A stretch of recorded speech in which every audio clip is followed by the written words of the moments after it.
Thank you. Good morning and welcome to Berkshire Hathaway. And for those of you who have come from out of state, welcome to Omaha. The city is delighted to have you here for this event. And for those of you who came from outside of the country, welcome to the United States. So we've got people here from all over the world. We've got some overflow rooms that are taking care of people. And we will just have a few preliminaries, and then we will move right into the Q&A period. We'll break about noon for about an hour. We'll come back and do more Q&A until about 3:30. Then we'll adjourn for a few minutes, and then we'll conduct the meeting.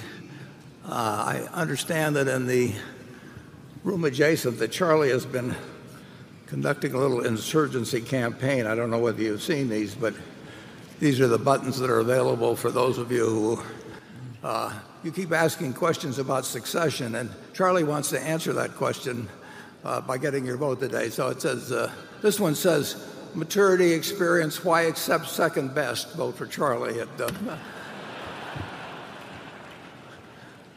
I, however, have appointed the monitors who have collected the votes, so I feel very secure. The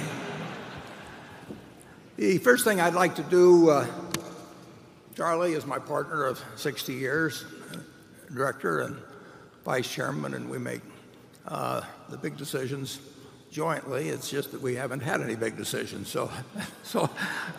we're keeping him available for the next big one. Now, at the formal meeting today, we'll elect 14 directors, and you're looking at 2 of them. And I'd like to introduce the 12 that will be on the ballot at 3:45. And I'm going to proceed alphabetically. And if they'll stand, if you'll withhold your applause, because some of them get sensitive if certain people get more applause than others. And if you withhold it till I'm finished, then you can applaud or not as you see fit, having looked at these directors. So we'll start on my left. Greg Abel, who's both a vice chairman and a director. Greg, yeah. Oh, there we are. Right. Okay.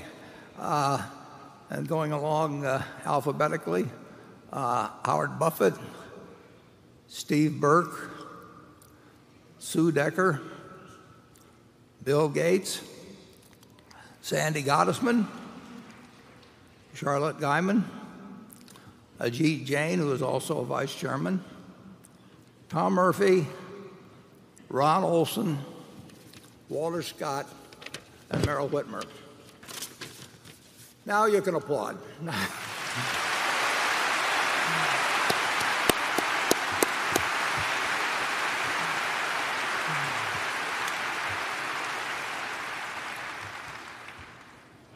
Now this morning we posted on our website the quarterly, the 10-Q that's required to be filed with the SEC. We published it at 7 o'clock Central Time. And we also published an accompanying press release. And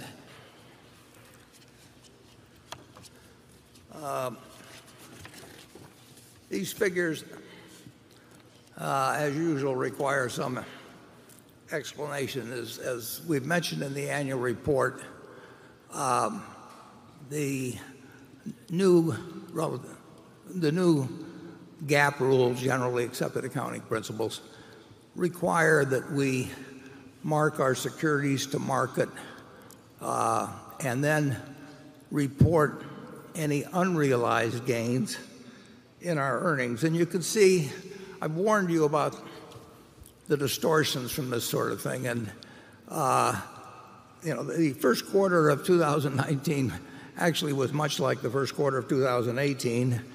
And I hope very much that newspapers do not read headlines saying that we made $21.6 billion in the first quarter of this year against the loss of last year. The bottom line figures are going to be totally capricious, and what I worry about is that not everybody studied accounting in school, or they can be very smart people, but that doesn't mean that they've spent any real time on accounting. And I really regard these bottom line figures, particularly if they're emphasized in the press, as potentially being harmful to our shareholders and really not being helpful. So I encourage you now, and I encourage all the press that's here, focus on what we call our operating earnings, which were up a bit, and forget about the capital gains or losses in any given period. Now, they're enormously important over time. We've had substantial capital gains in the future. We have substantial unrealized capital gains at the present time. We expect to have more capital gains in the future. They are an important part of Berkshire, but they have absolutely no predictive value or analytical value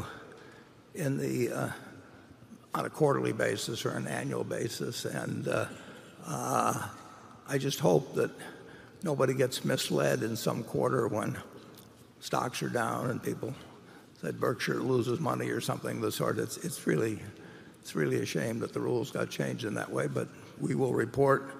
But we will also explain, and we will do our best to have the press understand the importance of focusing on operating earnings, and that we do not attract shareholders who think that there's some enormous gain because in the first quarter the stock market was up. And there's one other footnote to these figures that I should point out. It's already been picked up by the wires from our 7 o'clock filing. We report on Kraft Heinz, of which we own about 27% or so. We report on what they call the equity method. Now, most stocks, when you get dividends, that goes into our earnings account, and their undistributed earnings don't affect us. They affect us in a real way, but they don't affect us in an accounting way. We are part of a control group at Kraft Heinz, so instead of reporting dividends, we report what they call equity earnings. Kraft Heinz has not filed their 10K for the 2018 year with the SEC, and therefore they have not released the first quarter of 2019 earnings. Now, normally we would include our percentage share of those earnings, and we've done that every quarter up till this quarter. But because we do not have those figures, we've not included anything. We received 40 cents times $130 million of dividends in the first quarter from our shares, but that reduces our carrying basis, and it is not reflected in the earnings. So that's an unusual item which we have mentioned, specifically pointed out in our press release as well as included in our own. But there is nothing in here, plus or minus, for Kraft Heinz earnings this year, whereas there was last year. And when we have the figures, obviously, we will report them.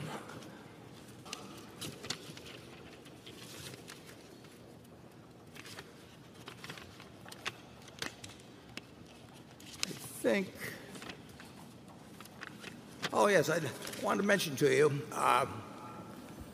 the Kiewit Company, which has been a landlord since 1962, 57 years, has owned the building in which Berkshire is headquartered. Kiewit Company is moving their headquarters, and in the process will be doing something with the building, and they very generously, as they always have been, they came and said, what kind of a lease would you like, since we're leaving, and we've always sort of worked these things out as we've gone along. And so Bruce Grubkaku runs Kiewit, said you just sort of you name your terms and what you'd like, so no matter what happens with the building, you're all set. So I was about to sign a 10-year lease for the present space, but Charlie said 10 years might be long enough for me, but he said he would like me to sign one for 20 years, considering it.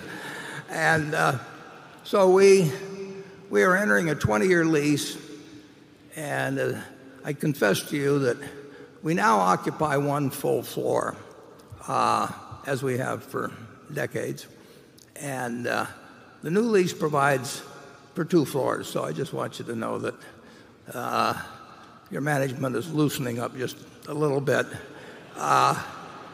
And whether or not we fill them is another question, but we will have that. And I would like to say to Omaha that I think the fact that Berkshire has signed up for 20 years is very good news for the city over time.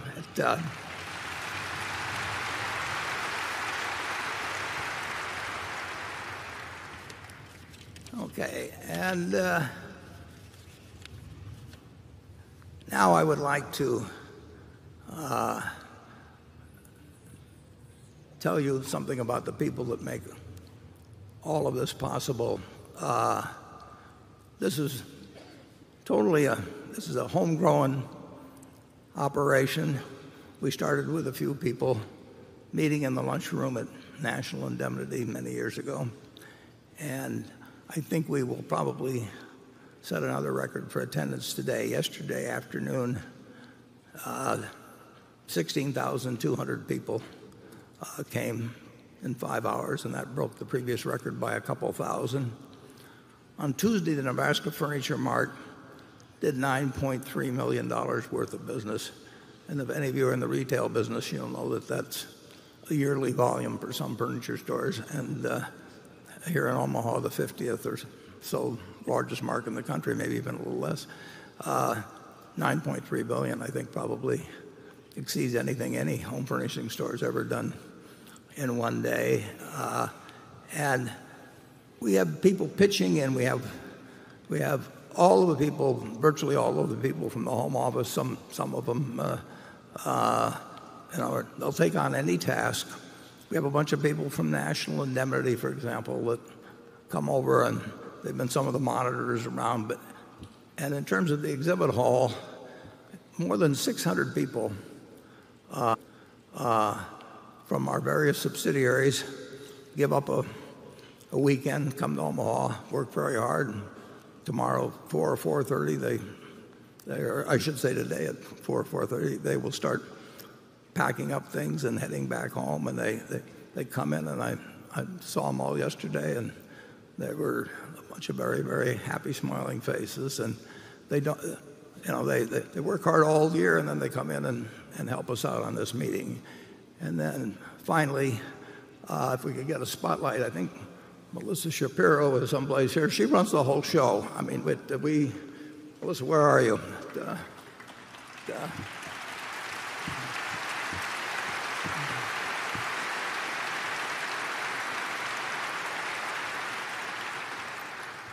Melissa's name was Melissa Shapiro before she got married. Then she married a guy named Shapiro, so now she's Melissa Shapiro. So but she can handle that sort of thing. She handles everything, and never totally unflappable, totally organized. Everything gets done. Everybody likes her when they get through. So it's marvelous to get a chance to work with people like this. I think it's a special quality that at Berkshire. I think other people would hire some group to put on the meeting and all be very professional and all of that. But I don't think you can buy the enthusiasm and energy and help the next guy feeling that you've seen out on that exhibition floor, and you'll see as you meet people here at the hall, and as you meet the people around Omaha. They're very, very happy that you're here.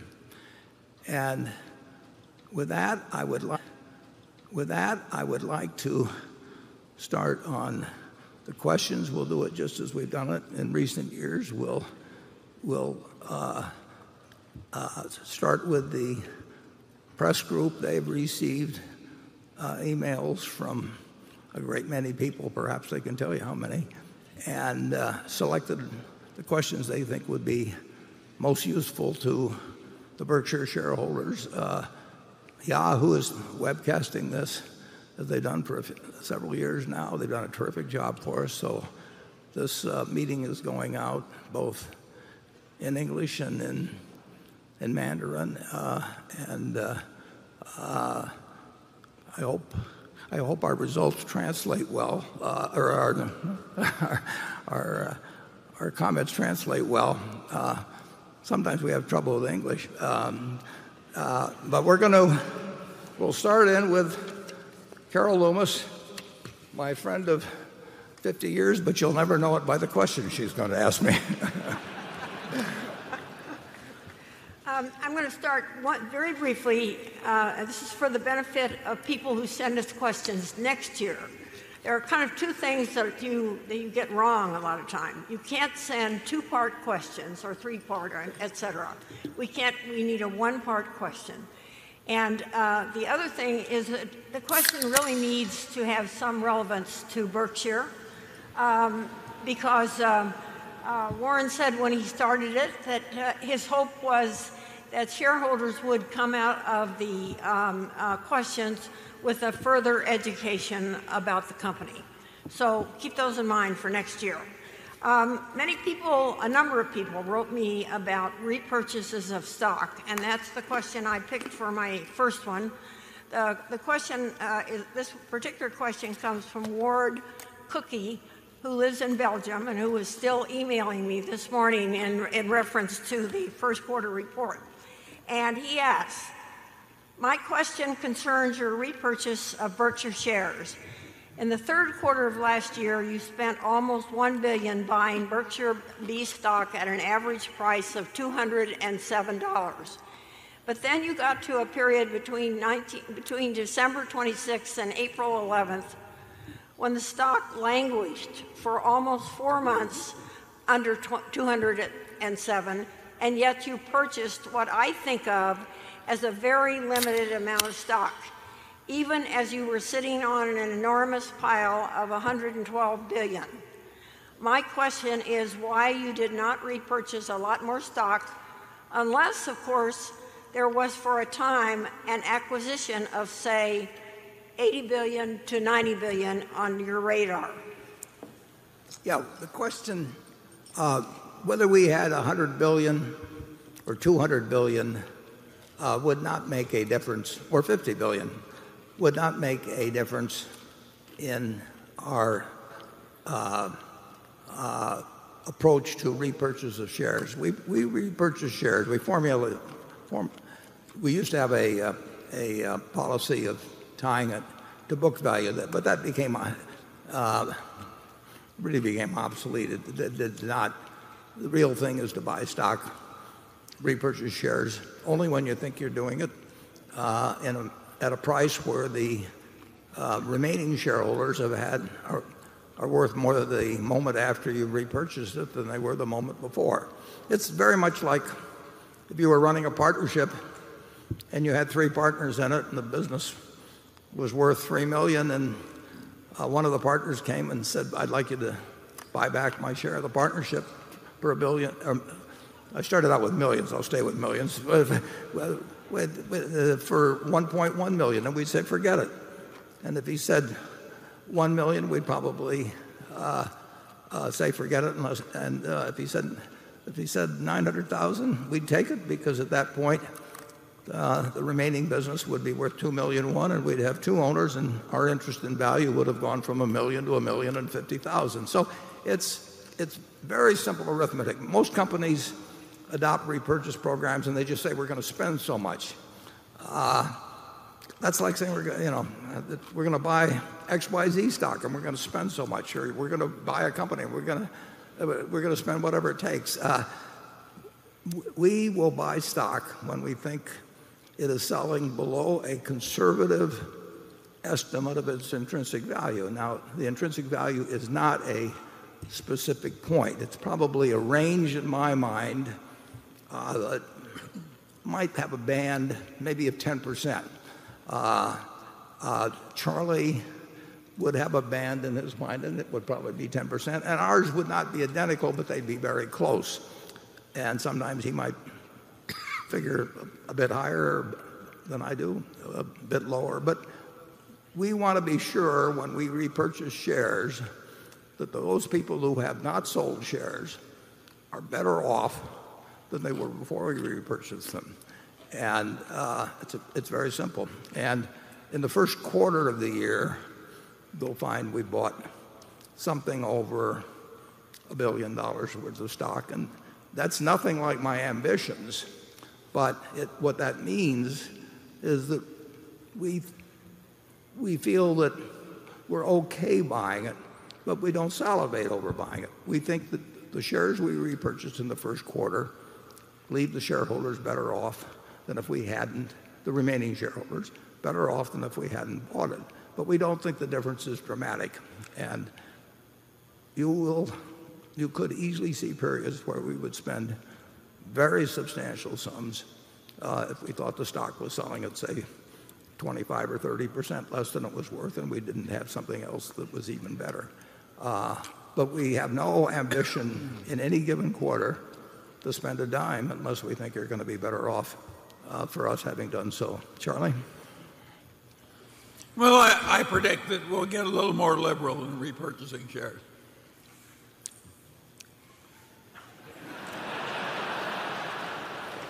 I was going to give you equal time, but then... Okay, John Brandt. Hi, Warren and Charlie. Thanks for having me, as always. Every major North American railroad other than Burlington Northern has adopted at least some aspects of precision scheduled railroading, generally to good effect to their bottom line.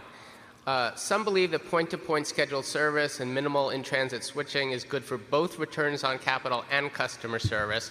Others believe precision railroading has done little for on-time performance, and its rigidity has jeopardized the compact that railroads have had with both regulators and customers. Do you and current BNSF management believe that it's now a good idea for BNSF to adopt precision railroading playbook, or do you agree with its critics? Yeah, precision railroading, as it's labeled, was probably invented by a fellow named Hunter Harrison. I think maybe he was at the Illinois Central Railroad at the time. There's a book that came out about Hunter, who died maybe a year ago or thereabouts, and it describes his procedure toward railroading. It's an interesting read if you're interested in railroading. And he took that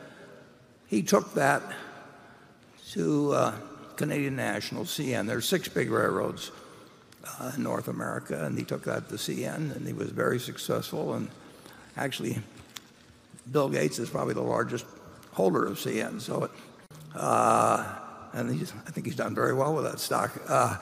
And then later, Canadian Pacific was the subject of activists, and when as they proceeded, they got Hunter to join them and brought in an associate, Keith Creel, and they instituted a somewhat similar program. Now the same thing has happened at CSX, and all of those companies dramatically improved their profit margins, and they had varying degrees of difficulty with customer service in the implementing of it. But I would say that we watch very carefully. Union Pacific is doing a somewhat modified version, but we are not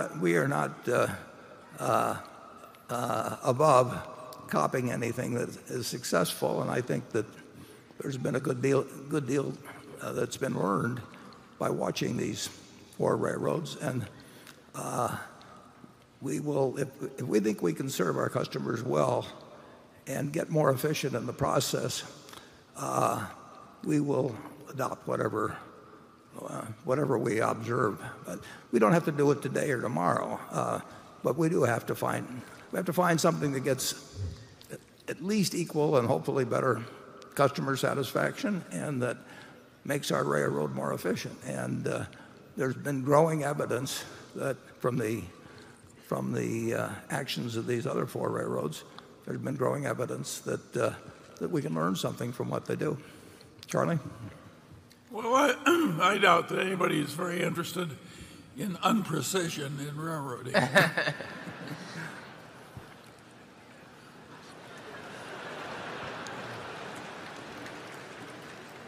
Well, Johnny, has Charlie answered your question? Yes, thank you. Okay. Station number 1 from the shareholder group up on my far right. Good morning.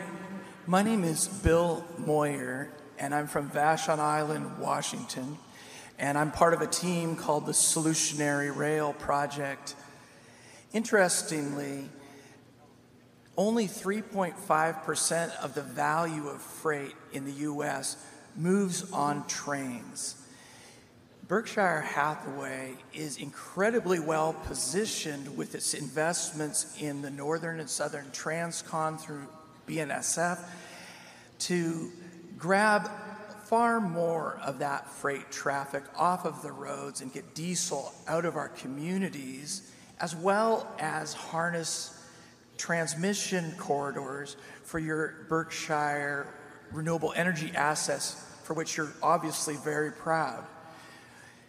Would you consider meeting with us to look at a proposal for utilizing your assets and leveraging a public-private partnership to electrify your railroads and open those corridors for a renewable energy future? Bill, we've examined a lot of things in terms of LNG. I mean, obviously we want to become more energy efficient as well as just generally efficient. And I'm not sure about the value of freight. You mentioned 3.5%. I believe, I mean, I'm not sure what figure you're using as the denominator there, because if you look at the movement of traffic by ton miles, rails are around 40% of the U.S. We're not talking local deliveries or all kinds of things like of that, but they're 40% roughly by rail, and BNSF moves more ton miles than any other entity. We move 15% plus of all the 10 miles moved in the United States. But if you take trucking, for example, on intermodal freight, we're extremely competitive on the longer hauls, but the shorter the haul, the more likely it is that the flexibility of freight, where a truck can go any place, and we have rails. So the equation changes depending on distance hauled and other factors, but distance hauled is a huge factor. We can move a ton mile with 500. We can move 500 plus ton miles of freight for 1 gallon of diesel, and that is far more efficient than trucks. So the long haul traffic and the heavy traffic is going to go to the rails, and we try to improve our part of the equation on that all the time. But if you're going to transport something 10 or 20 or 30 miles between a shipper and a receiver, and you're not going to move that by rail. So we look at things all the time. I can assure you, Carl Ice is in, well, he's probably here now, and he'll be in the other room. And he's running the railroad. You're free to talk to him, but I don't see any breakthrough like you're talking about. I do see us getting more efficient year by year by year, and obviously if trucks, driverless trucks become part of the equation, that moves things toward trucking. But on long haul heavy stuff, and there's a lot of it, you're looking at the railroad that carries more than any other mode of transportation, and BNSF is the leader. Charlie? Well, over the long term, our questioner is on the side of the angels. Sooner or later, we'll have it more electrified. I think Greg will decide when it happens. Yeah. But we're all working on the technology, and we're considerably more efficient than 10, 20, 30 years ago, if you look at the numbers. But one interesting figure, I think right after World War II, when the country probably had about 140 million people against our 330 million now, so we had 40% of the population. We had over 1.5 million people employed in the railroad industry.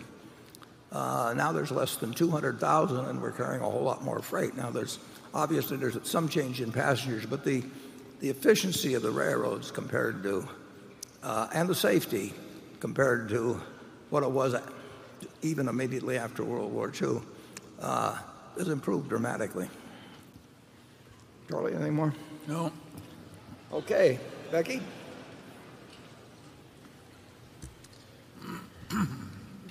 This is a question that comes from Mike Hebel. He says, the Star Performers Investment Club has 30 partners, all of whom are active or retired San Francisco police officers. Several of our members have worked in the fraud detail and have often commented after the years-long fraudulent behavior of Wells Fargo employees should have warranted jail sentences for several dozen. Yet Wells just pays civil penalties and changes management. As proud shareholders of Berkshire, we cannot understand Mr. Buffett's relative silence compared to his vigorous public pronouncement many years ago on Solomon's misbehavior. Why so quiet? Yeah, I would say this.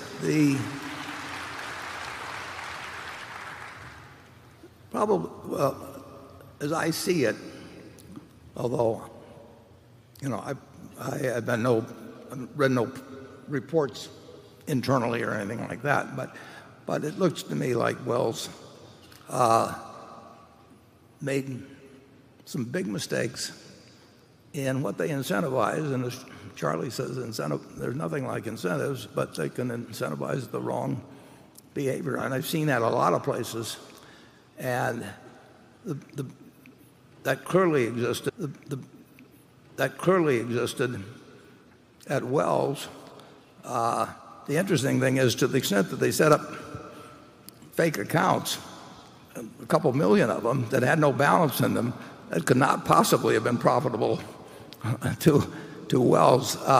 So you can incentivize some crazy things. The problem is, I'm sure, is that, and I don't really have any insider information on it at all, but when you find a problem, you have to do something about it. And I think that's where they probably made a mistake at Wells Fargo. They made it at Solomon. I mean, John Goodfriend would never have played around with the government. He was the CEO of Solomon in 1991. He never would have done what the bond trader did, that played around with the rules that the federal government had about government bond bidding.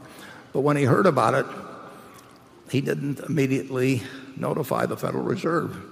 And he heard about it in late April, and May 15th, the government bond auction came along, and Paul Moser did the same thing he'd done before and gamed the auction. And at this point, John Goodfriend, the destiny of Solomon was straight downhill from that point forward, because essentially he heard about a pyromaniac, and he let him keep the box of matches. And at Wells, my understanding, there was an article in the Los Angeles Times maybe a couple of years before the whole thing was exposed, and somebody ignored that article. And Charlie has beaten me over the head all the years at Berkshire, because we have 390,000 employees, and I will guarantee you that some of them are doing things that are wrong right now. There's no way to have a city of 390,000 people and not need a policeman or a court system. And some people don't follow the rules, and you can't incentivize the wrong behavior. You've got to do something about it when it happens. Wells has become, Exhibit 1 in recent years, but if you go back a few years, you can almost go down. There's quite a list of banks where people behave badly, and where I would not say, I don't know the specifics at Wells, but I've actually written in the annual report that they talk about moral hazard if they allow people the shareholders of Wells have paid a price. The shareholders of Citicorp paid a price. The shareholders of Goldman Sachs, the shareholders of Bank of America, they paid billions and billions of dollars, and they didn't commit the acts. And of course, nobody did go. There were no jail sentences, and that is infuriating. But the lesson that was taught was not that the government bailed you out, because the government got its money back, but the shareholders of the various banks paid many, many billions of dollars. And I don't have any advice for anybody running a business, except when you find out something is leading to bad results or bad behavior, if you're in the top job, you've got to take action fast. And that's why we have hotlines. That's why when we get certain anonymous letters, we turn them over to the audit committee or to outside investigators. And I will guarantee you that we will have some people who do things that are wrong at Berkshire in the next year, 5 years, 10 years, and 50 years. You cannot have 390,000 people. And it's the one thing that always worries me about my job, because I've got to hear about those things, and I've got to do something about them when I do hear about them. Charlie? Well, I don't think people ought to go to jail for honest errors of judgment. It's bad enough to lose your job. And I don't think that any of those top officers was deliberately malevolent in any way. We're talking about honest errors in judgment.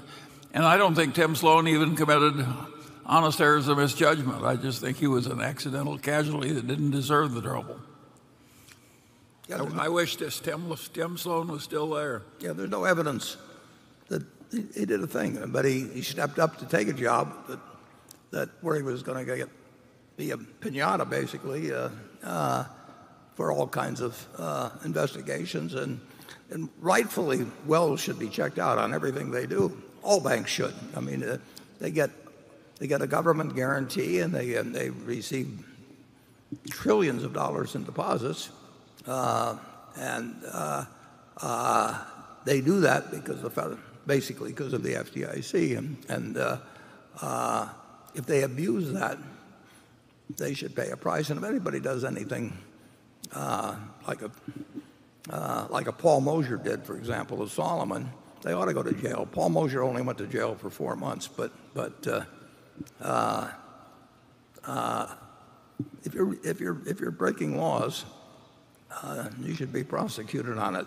If you do a lot of dumb things, I wish they wouldn't go away. The CEOs wouldn't go away so rich under those circumstances. But people will do dumb things.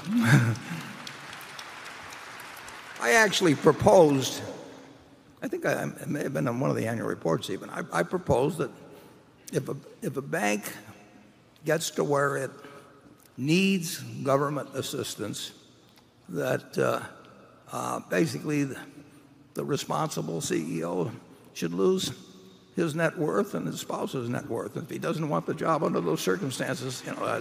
And I think that the directors, I think they should come after the directors for the last 5 years. I think I proposed for the directors for the last 5 years. I think I proposed of everything they've received.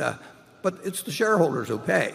I mean, if we own 9% of Wells, whatever this has cost, 9% of it is being borne by us, and it's very hard to tie it directly. One thing you should know, incidentally, though, is that the FDIC, which was started, I think it was started January 1st, 1934, but it was a New Deal proposal. And the FDIC has not cost the United States government a penny. It now has about $100 billion in it, and that money has all been put in there by the banks, and that's covered all the losses of hundreds and hundreds and hundreds of financial institutions. And I think the impression is that the government guarantees saved the banks, but the government money did not save the banks. The banks' money as an industry not only has paid every loss, but they've accumulated an extra $100 billion, and that's the reason the FDIC assessments now are going back down at a high level. And they had a higher level for the very big banks. So when you hear all the talk about the political talk about the banks, they have not cost the federal government a penny. There were a lot of actions that took place that should not have taken place. And there's a lot fewer now, I think, than there were in the period leading up to 2008 and 9. But some banks will make big mistakes in the future. Charlie? I've got nothing to add to that. Okay. Jay Gelb from Barclays. Barclays just had a proxy contest of sorts, didn't they? That's right, Warren. I also have a question on Berkshire Hathaway. I'm sorry, on share buybacks.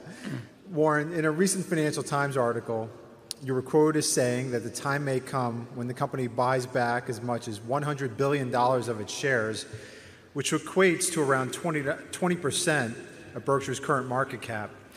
How did you arrive at that $100 billion figure, and over what time frame would you expect this to occur? I probably arrived at that $100 billion figure in about 3 seconds when I got asked the question. And it was a nice round figure, and we could do it. And we would like to do it if the stock was, we've got the money to buy in $100 billion worth of stock. And bear in mind, if we were buying in $100 billion stock, it probably would be that the company wasn't selling at $500 billion. So it might buy well over 20%. We will spend a lot of money. We've been involved in companies where the number of shares has been reduced 70 or 80% over time, and we like the idea of buying shares at a discount. We do feel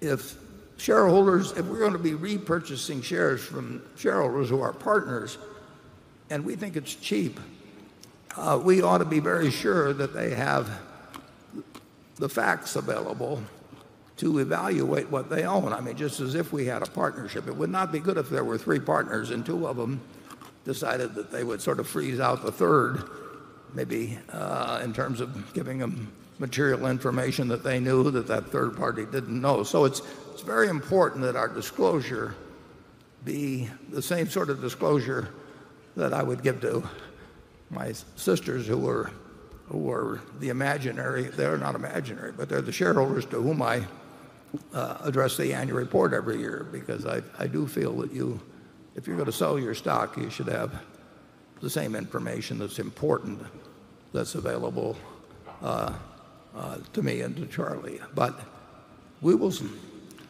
if our stock gets cheap relative to intrinsic value, we would not hesitate. We wouldn't be able to buy that much in a very short period of time in all likelihood, but we would certainly be willing to spend $100 billion. Charlie? I think when it gets really obvious, we'll be very good at it. Let me get that straight. What did you say exactly? When it gets really obvious, we'll be very good at it. Yeah. I was hoping that's what you said. Yeah, we will be good at it. But we don't have any trouble being decisive. We don't do it. We don't say yes very often. But if we something obvious, I mean, Jay, if you and I are partners, you know, and our business is worth $1 million, and you say you'll sell your half to me for $300,000, you'll have your $300,000 very quickly. Okay, station 2. Good morning. My name is Patrick Donahue from Eden Prairie, Minnesota, and I'm with my 10-year-old daughter, Brooke Donahue. Hi, Warren. Hi, Charlie. Hi. It's Brooke, is it? It is. Yeah. First, I'm a proud graduate of Creighton University, and I need to say a personal thank you for coming over the years to share your insights. And it's been a tradition since I graduated in 1999. To come to the annual meeting, and thank you for a lifetime of memories. Thank you.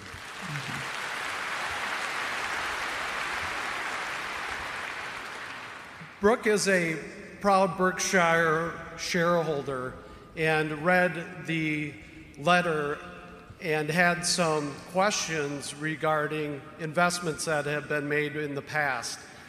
And she had made some interesting comments about what she thought was a lot of fun. So our question for both of you is, outside of Berkshire Hathaway, what is the most interesting or fun personal investment you have ever made?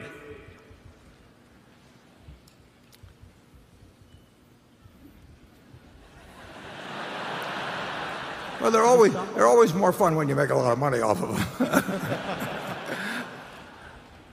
Well, one time I bought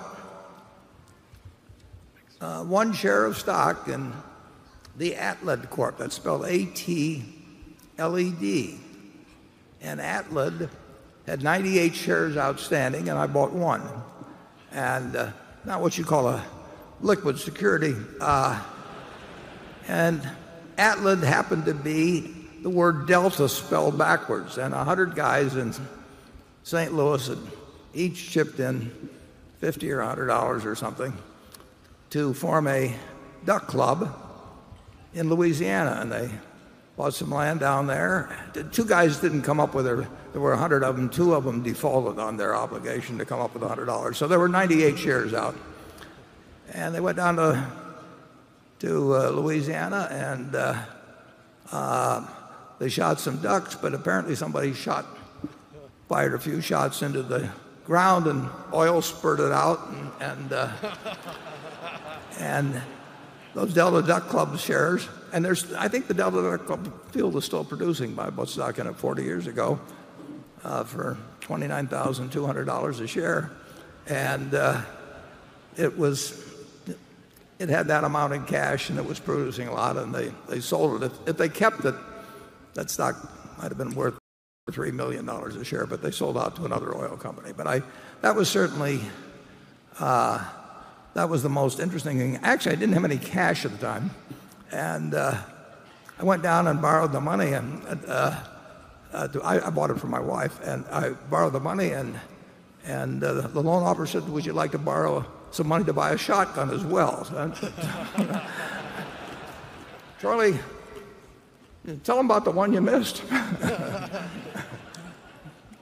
Well, I have two investments that come to mind. When I was young and poor, I spent $1,000 once buying an oil royalty that paid me $100,000 a year for a great many years. But I only did that once in a lifetime. On a later occasion, I bought a few shares of Elridge Oil, which went up 30 times rather quickly, but I turned down 5 times as much as I bought. It was the dumbest decision of my whole life. So if any of you have made any dumb decisions, look up here and feel good about yourselves. Yeah.